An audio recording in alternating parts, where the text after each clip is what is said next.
What is going on, people of YouTube? Thank you guys so much for joining me today. So we are taking a look at the newest release here from 13th Colony, which is their cask strength rye whiskey. So stick around. We're going to talk about that today here on the My Bourbon Journey Whiskey Review channel.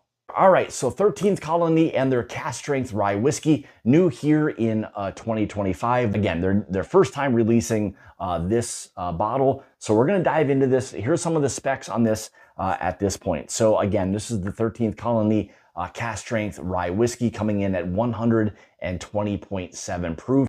Mash bill 95.5. It is distillate from MGP that they then bring back to their distillery in Americus, Georgia, and do the aging there. It is, again, non-age stated. However, the blends or barrels that are going into this are anywhere from ages 4 to approximately 6 years old. And the MSRP on this is going to come in at about $90 to $100, dependent, again, on your state. I believe they're in about 15 states and then some online retail market. So let's go ahead and kind of dive into this and not waste really any more time. So as you can see, I mean, it's a beautiful, rich mahogany type color, moving the whiskey around the glass a little bit. Beautiful, beautiful oils. So already setting up to be kind of a really good whiskey from that standpoint, at least from an oily standpoint. So, oh man, big, heavy, rich, bold baking spices right on the nose. And again, here is one of their things that always kind of seems to pop up for me. And it's this kind of heavy chocolate, caramel, pecan pie kind of feel. I mean, even though this is, MGP Rye whiskey, once it gets back to their distillery there in Georgia, things change. So this is just proof that all MGP is not the same. So you do have to factor in, where a lot of these things are being aged. Yeah, that really nice spicy caramel, like spicy honey kind of feel to it. Beautiful brown sugars. Little hint of kind of a maple feel to that as well. Little more mint starts to kind of jump out of the glass. It's a really nice mint. There's nothing artificial. It's not overpowering. It feels like for a cask strength rye whiskey, the right amount of mint without it being like dominant. There are ryes out there that will be so heavy mint or dill. This is just a nice, subtle, fresh, like mint leaf.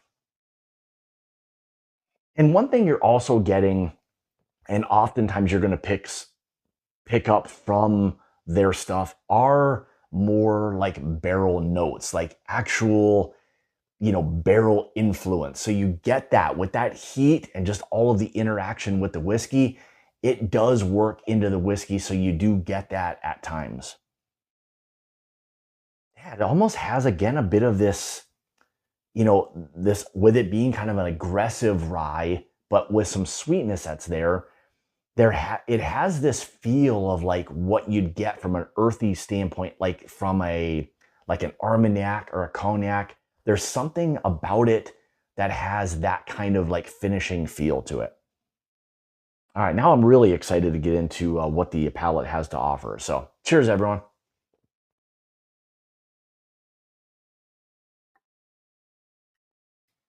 This is a classic example of a nose and palate being very spot on or matching, pretty identical, I'll say, at least right up front.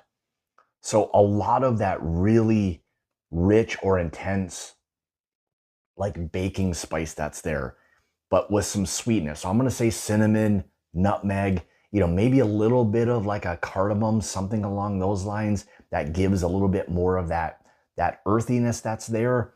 But again, also that kind of chocolate, caramel, pecan pie feel to it. There's a little hint of dryness, but not enough to be off-putting at all. I think really what that is just the more intense or barrel notes actually showing up on this thing. So you're getting a real nice mixture of kind of the sweet, decadent side along with some of the savoriness of what the kind of wood barrel is really offering.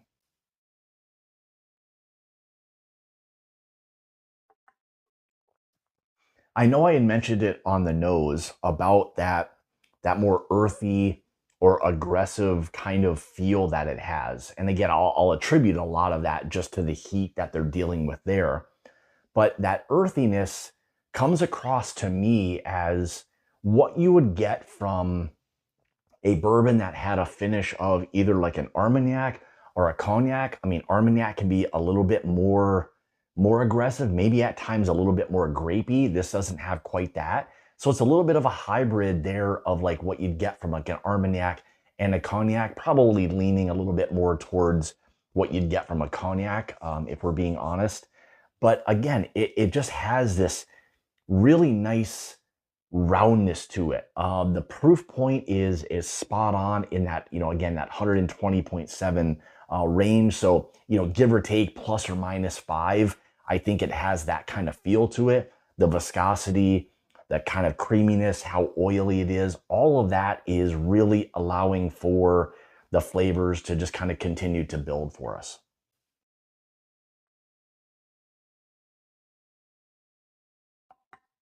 Yeah, you start to get into a little bit of that really nice, heavy, like brown sugars, almost kind of getting to the point where it's starting to caramelize molasses, something thick, rich, very kind of decadent and savory, really all at the same time. But it has this also, this liveliness to it, this zestiness where I'm pulling out some, again, like an orange zest, lemon, lime kind of feel. There's a brightness that it has that's a little bit interesting and works really well with, again, a lot of the barrel influence that it has. So you've got this mass amount of different flavors all trying to kind of push and pull, all while kind of working very seamlessly together. I know that feels a little bit like a word salad, but it's got an awful lot going on. And I think this is just kind of it building up. So as it sits on the palate a little bit more, I think this thing's just going to continue to build and build.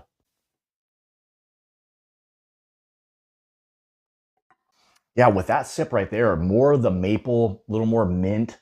Yeah, kind of like a mint maple chocolate pecan pie kind of combo. Very, very interesting, but very rich, very complex.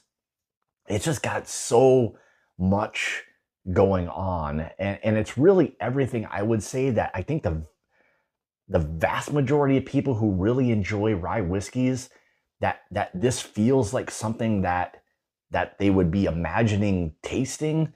Hopefully that makes a little bit of sense. It just has so much going on.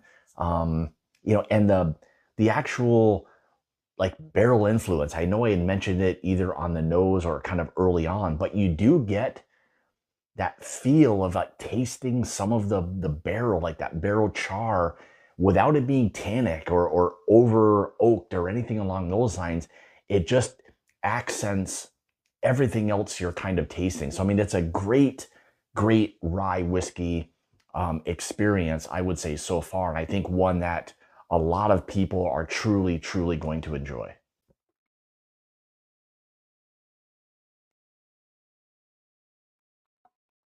Now, one thing I didn't touch on before, because it just kind of started to develop, is a little bit of this dark, like fermenting fruit, where it starts to get like on that sweeter side, but more intense, like a concentrate of some sort.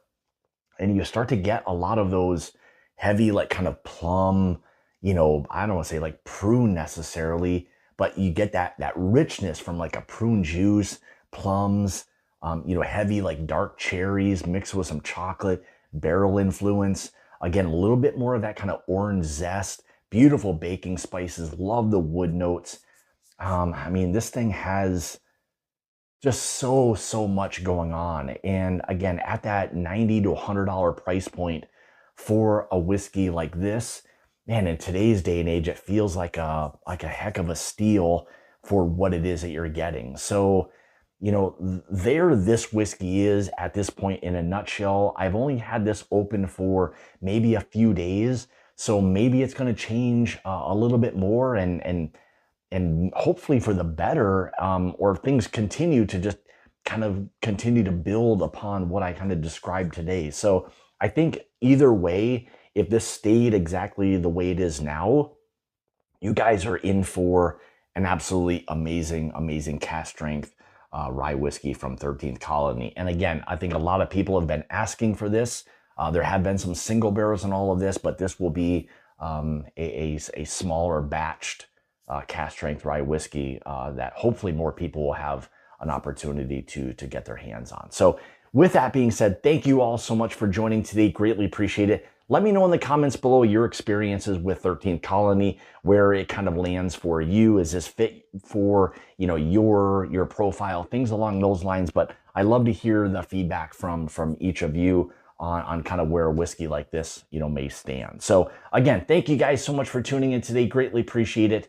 With that being said, you can follow me on Facebook and Instagram, those places at My Bourbon Journey. If you'd like to help support the channel and become part of the Mash and Journey Whiskey Club, make sure you check out that Patreon link in the description below. That down there with a lot of other great things for you as well. So with that, remember, it's about the journey and not the destination. Cheers. We'll see you in the next video. I've been feeling myself, I've been trying to keep it all on track. I can tell you took your time, I've been thumbing through your gram like that. Bring my energy back, girl, you're something like the sunlight. Girl, you're something like the sunshine.